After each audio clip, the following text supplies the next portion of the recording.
आपण पाहत आहात स्वराज्य संदेश, बातम्या लोकहिताच्या।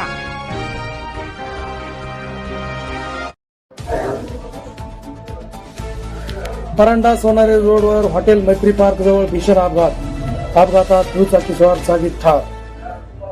दोन गाड्यांच्या समोरासमोर झालेल्या भीषण अपघातात दुचाकीस्वाराचा जागीच मृत्यू झाला असून गाडी नंबर MH 25BC 9079 हिरो स्प्लेंडरचा मात्र चांगलाच बुक्का झाला आहे।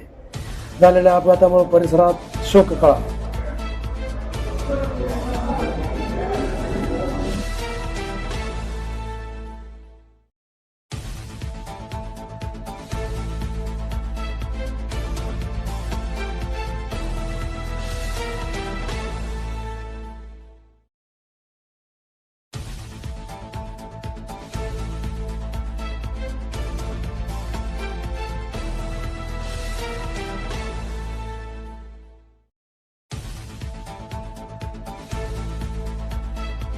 आपल्या परिसरातील बातम्या पाहण्यासाठी चॅनलला सबस्क्राइब करा, व्हिडिओला लाईक करा आणि बेल आयकॉन दाबायला विसरू नका।